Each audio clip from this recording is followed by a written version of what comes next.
what's up guys, I'm MrFrozenFerret, and today I'm going to be giving you guys a top 10 beginner tips and tricks guide to get you started in Escape from Tarkov. But before we get into the video today guys, I've created an Instagram. If you guys want to go check it out, MrFrozenFerret, go ahead and give it some love for me. Sliding into number 1, we have backpacks can be stored inside of other backpacks. As you see on the screen, you can open a backpack and place another backpack of same or smaller size pretty much infinitely, and what this does in the long run, it will allow you to save many cells of space. Bringing up number 2 on the list, I have utilizing your pouch every raid, even if it's just for a dog tag or something cheap. I like to call it secured profit. Now, depending on which version of the game you have, you could either have alpha container, beta container, or gamma container.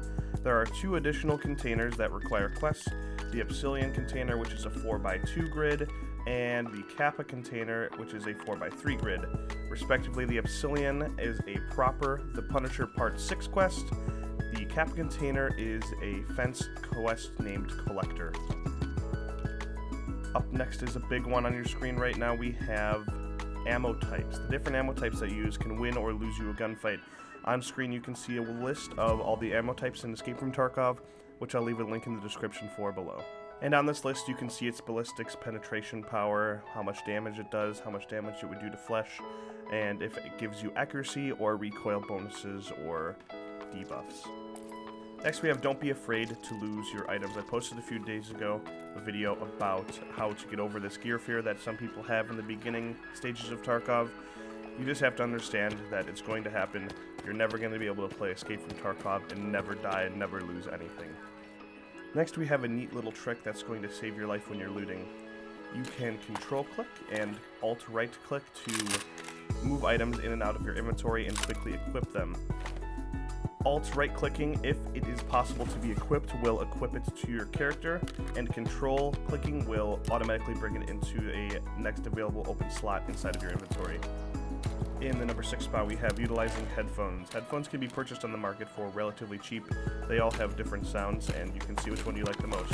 This works well because most helmets reduce your hearing and make it difficult to hear your surroundings, especially in rain. On screen right now I'll play the sound of a suppressed weapon through different headphones, so go ahead and take a listen.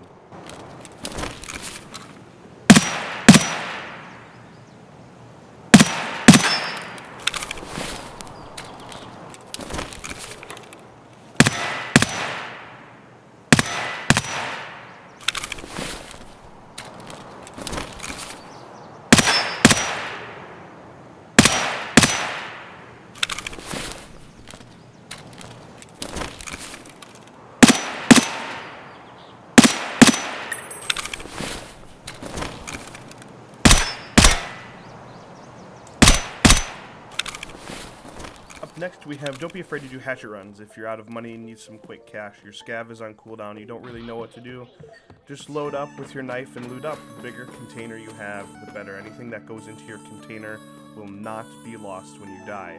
A few times when I've been out of money, did a couple factory runs with that safe and got lucky with a skull, cords, paracord, things like that.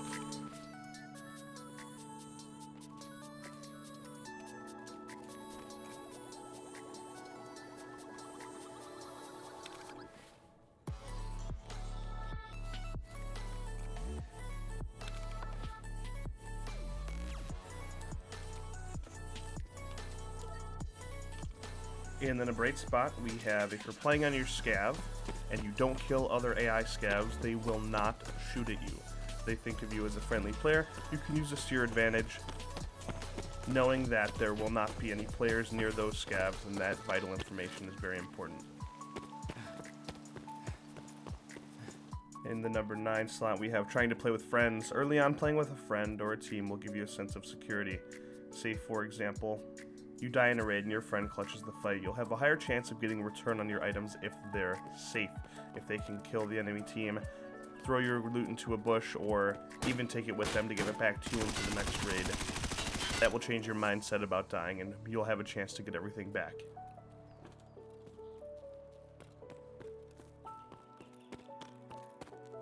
And speaking of insurance, that brings us to number 10. always insure your items. I can't count the amount of times where I had a bad firefight and died, and fortunately enough, that glorious little window of proper shows up 24 hours later, and I see my M4 in my inventory with my ABS, and I am happy as ever. Alright, I want to thank you guys for watching this video. If you have any questions, leave them in the comments below. Make sure to like and subscribe, and as always, we'll see you in the next one.